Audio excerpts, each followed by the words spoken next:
የኦሮሞ ህዝብ በዚህ ጉዞ ውስጥ ያያቸው ብዙ ነገሮች አሉ። የተማራቸው ብዙ ሌሰኖች አሉ። መደምደሚያ ላይ የተደረሰው ግን እኛ ስንጨቆን መጮህ ያለብን እኛ ራሳችን ነን። እኛ ስንጎዳ ያ ጉዳት እንዳይደገም እርምጃ መውሰድ ያለብን እኛ ብቻ ነን። የኦሮሞ ህዝብ ትግል ሰልፍ ሪላያንስ በራስ ላይ በመተማመን በራስ ላይ በመመርኮዝ የሚደረግ ትግል ነው። እንደ ሶማሌ ያልተደራጀ ቡድን ሶማሌን ወክሎ ቢመጣ ልክ ሶማሌ ስለሆነ ማንም አያዳምጠውም። ሶማሌን አደራጅቶ ስለመጣ ብቻ ነው ለማሰለኝ ሞተውተው እንደ አንድ የኦሮሞ ህዝብ ታጋይ ትላንትና በአማራ ህዝብ ስም የተደራጁ ኃይሎች ሌላውን ሲጨቁኑ ሲጨፈልቁት ነበር። ቀጥሎ የትግራዮች መጡ፣ በትግራይ ህዝብ ስም ሲጨፈልቁ ሲጨቁኑ ነበር። አሁን ደግሞ በኦሮሞ ህዝብ እንዳይመጣ ነው ምፈራው። ይሄ ለኦሮሞ ህዝብ ከፍተኛ ኮንሲኩዌንስ አለው። እኛ ኦሮሞዎች የህብረ ብሔር ትግልን ስናካሄድ ነበር፣ ከብሔራዊ ጭቆናን ስንቃወም ነበርና ዛሬ ደግሞ በእኛ ስም ሌላው ህዝብ የሚጨቆንበት ፎርሙላ እየተቀመረ ባለበት ሁኔታ ነገ ለካ ኦሮሞዎች ትላንትና ከኛ ጋር የታገሉ ስልጣን እስኪይዙ ነው። ስልጣን ከያዙ በኋላ ልክ እንደ ሌሎቹ ደግሞ ሌላ ፎርሙላ ይዘው ዛሬ ራሳችን በራስ የማስተዳደር መብታችንን ነፈጉን። በፌደራል ደረጃ ያለንን ውክልና ቀነሱብን የሚለውን ስሞታ መስማት ስለማልፈልግ ነው።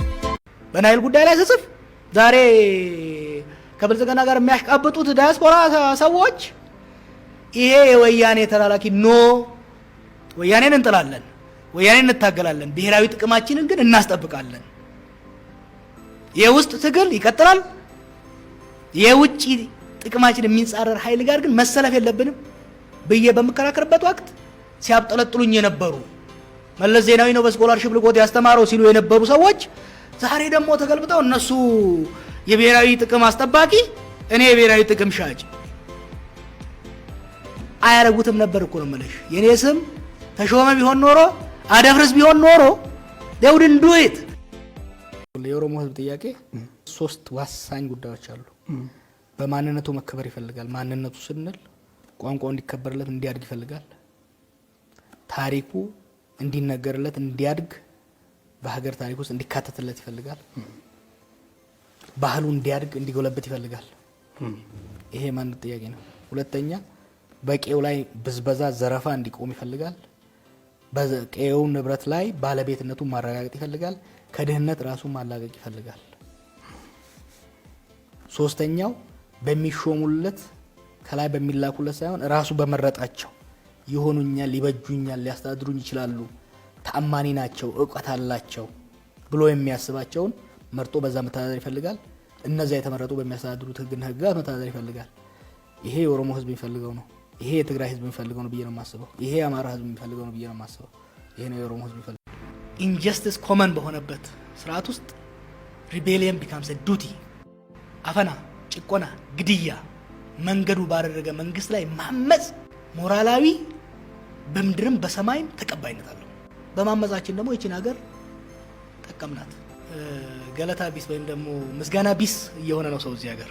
5000 ወጣቶች ራሳቸውን ሰውተው አመጸው ዛሬ አመጽ እንደ ሐራም የሚቀርብበትን አመጽ ወንጀል የሚሆነው ከአመጽ ውጪ ያሉ መንገዶች ክፍት ከሆኑ ሰው መንግስትን መተቸት ሲችል፣ ሰው መንግስትን በሰላማዊ መንገድ መቃወም ሲችል ካመጸ ወንጀል ነው። የኖቤል ሽልማት እኮ ተገኘበት አይደል? እዚህ ሀገር ያለው ጥቆ ያመጣው አመጽ ነው። በልመና አልመጣም። አልቀንበት እኮ ነው። ቆስለንበት 5000 ሰው ሰውተንበት 23000 ሰው አቁስለንበት አመጸን አሳመጸን። አንድ ነገር ለመጨመር ፈልጋለሁ። በተለይ በኦሮሞ ላይ የሚደረገው ጋጋታ ያጠነክረናል እንጂ አያደክመንም። ከኔ በፊት የነበሩት በ1970ዎቹና 80ዎቹ ኢቭን 90ዎቹ ውስጥ ጠባብ ብሔረተኛ በላጭ ወገባቸው ላይ ወረቀት እየተለጠፈ ተገሏል። የኦሮሞን ህዝብ ትግል አንድ ስንዝር ወደ ኋላ አልመለሰውም። አንድ ስንዝር ወደ ኋላ አልመለሰውም፣ ወደፊት አይመለሰውም። የኛ ትግል በሚሊዮኖች የምንሳተፍበት እንጂ ጃዋር ወጣ ብሎ ስለተናገረ አይደለም። በሚሊዮኖች ተሰልፈውበት አንዱ ሲወርቅ ሌላው ያን የወደቀበትን አርማ እያነሳ የሚሄድበት ነው። እስከዛሬ ባደረግናቸው ትግሎች ውስጥ አንጸባራቂ የሆኑ ድሎችን እያስመዘገበን የመጣ ነው። ወርቅዬ የሆኑ ወንድሞቻችንን እህቶቻችንን እያጣንበት የመጣ ነው። አሁንም እያጣን ነው። ዛሬ ነገም እናጣለን። ድል እስክናደርግና ህዝባችንን የሚገባውን መብት እስክናጎናጸፍ ድረስ ወደ ኋላ የሚመለስ ነገር አይደለም። ስለዚህ ወደ ስድብ የሚመጡ ሰዎች ሊያስቡበት ይገባል። ዛሬ የሚሳደቡ ሰዎች ትላንትና ገዢዎች ነበሩ። ገዢዎች ነበሩ። ሀገር ሲያስተዳድሩ የኔን ወንድሞች ሲጨፈጭፉ የነበሩ ሰዎች ናቸው። የኔን አባቶች ሲጨፈጭፉ የነበሩ ናቸው። የመንግስትን መሳሪያና ቢሮክራሲ ደህንነት ይዘው የኦሮሞን ህዝብ ጥያቄ ማፈን ካልቻሉ በሬዲዮና በኢንተርኔት ማፈንና ማዛባት እንችላለን ማለት የባሰበት አባዜ ነው። እብደት ይመስለኛል። እንደውም የባሰ ቁርጠኛ እንድንሆንና የባሰ ተጠናክረን እንድንቀጥል የሚያደርገን ነው የሚሆነው። አሁን ባለው ሁኔታ ህገ መንግስቱን ባንነካው ይሻለናል ትራንዚሽን እስክናደርግ። ይሄ የኔ ኤክስፐርት ኦፒኒየን ነው። አሁን ከነካ ነው ዶሚኖ ኢፌክት ይኖረዋል። እኔም የምፈልገውን አርቲክል ካወጣሁት ንጉሱ የሚፈልገውን ካወጣው ስንመዘው መዘዙ ሊበታተነን ይችላል። አንድ እሱ። ሁለተኛ ደግሞ የሌጂቲመሲ ጉዳይ ነው። ከዚህ በፊት ሌሎች ያደረጉትን መድገም ይሆናል። ዛሬ አሸናፊዎች ስለሆን ብቻ ምንታወቅ ሰዎች ተሰብስበን ህገ መንግስቱን ተዳደረን ብንለውጠው ትክክል አይደለም። እኔ ኦሮሚያ ውስጥ በደንብ እታወቃለሁ፣ እውቅና አለኝ። ውክልና ግን የለኝም። የወከለኝ የኦሮሞ ህዝብ የለም።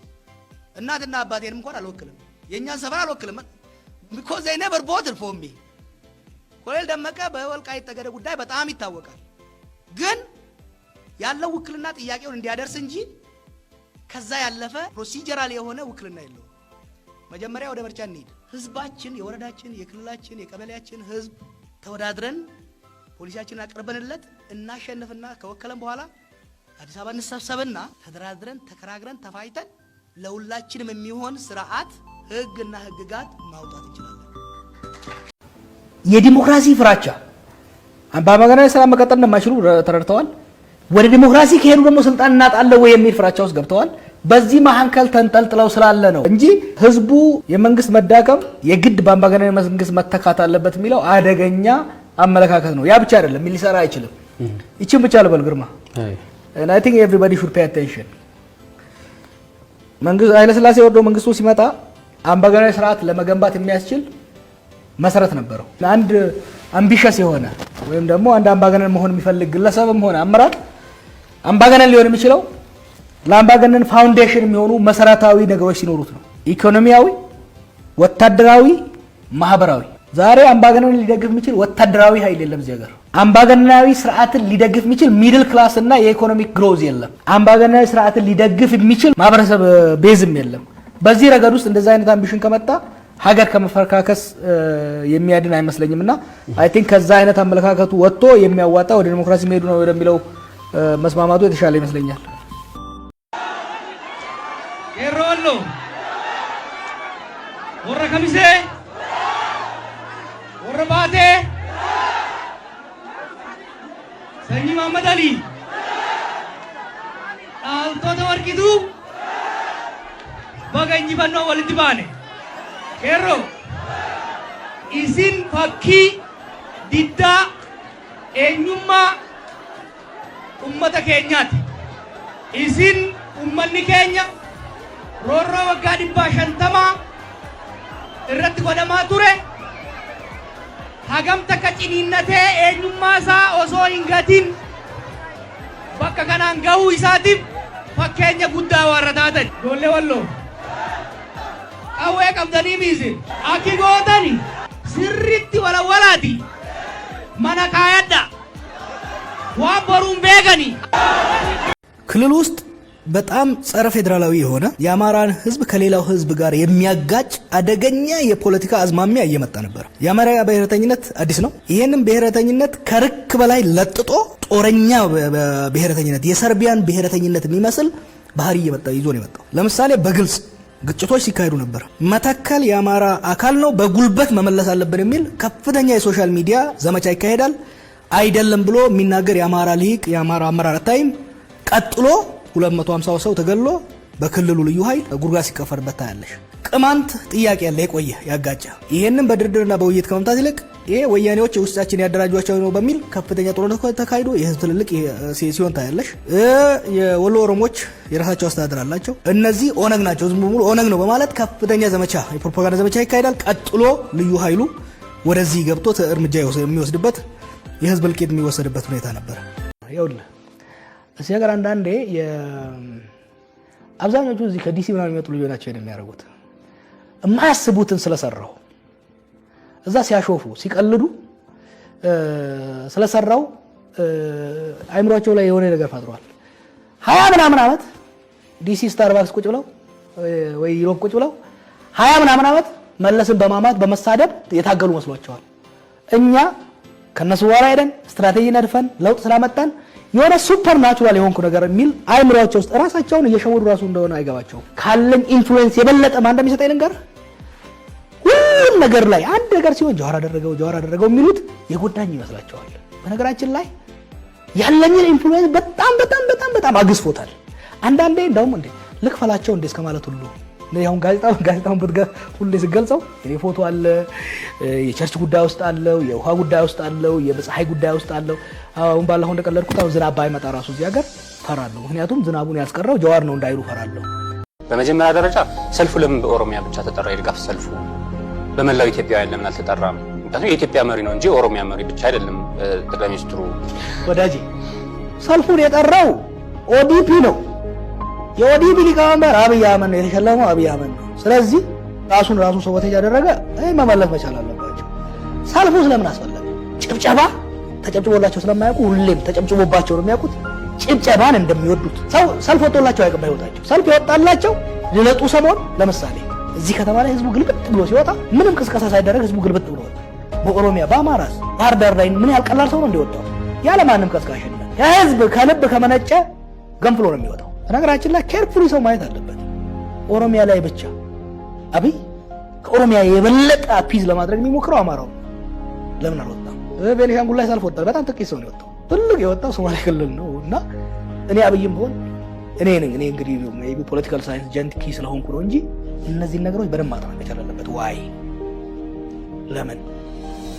ነገራችን ላይ አንድ ቃል ጠፍቷል። አሁን ጠባብነት የሚባል አብይ አህመድ እስከ ስልጣን እስከመጣ ድረስ ዘረኝነት አልነበረበት። ትልቁ የማጥቂያ ቃላታቸው ትልቁ ጠባብነት ነበር። ተጨቋኝ በነበረበት አንደርዶግ በነበረበት ወቅት ጠባብ ነው፣ መብቱ ሲጠይቅ ጠባብ ነው። አሁን ትንሽ ደግሞ ስልጣን አገኘና ያችን ጭቆና ስላስቀየ ጠባብ ነው ስለማይሰራ ጠባብ ተገንጣይ ወንበዴ ሲባል የነበረው ቀረ። ወንበዴናውም ቀረች፣ ተገንጣይነቱም ቀረች።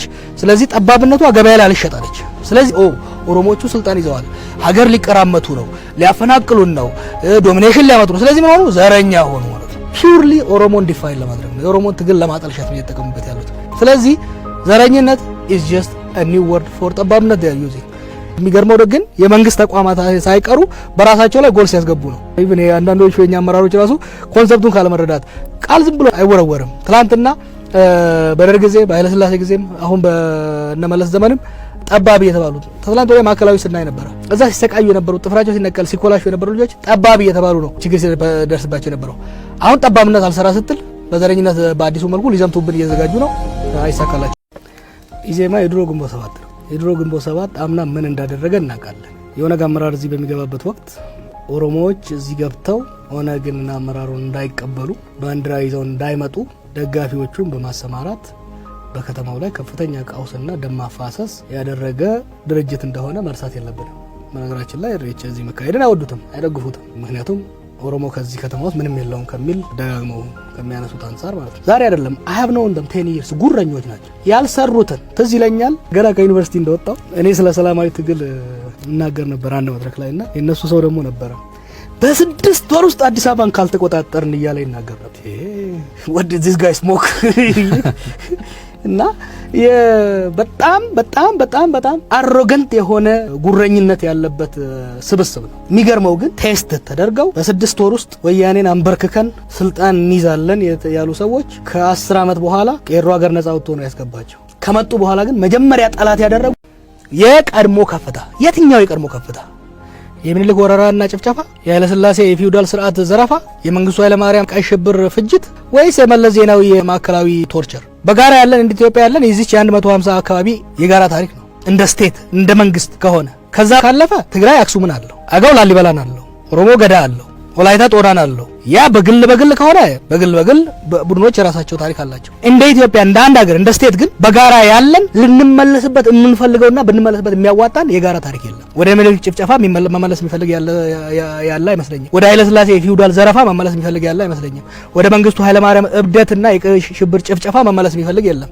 ወደ መለስ ዜናዊ አድሏዊና ዜጎችን ሲያኮላሹና ጥርስና ጥፍር ሲነቅሉ ወደ ነበረበት መመለስ የሚፈልግ የለም። የኢትዮጵያ ከፍታ ወደፊታችን እንጂ ወደ ኋላ የለም። አሮጌዋ ኢትዮጵያ ተመልሳ ከመጣች የሀገር ነው የምትፈርሰው። መንግስትም መጠንቀቅ አለበት። የመንግስት ኃላፊነት ወደፊት መሄድ እንጂ ወደ ኋላ መሸራተት አይደለም።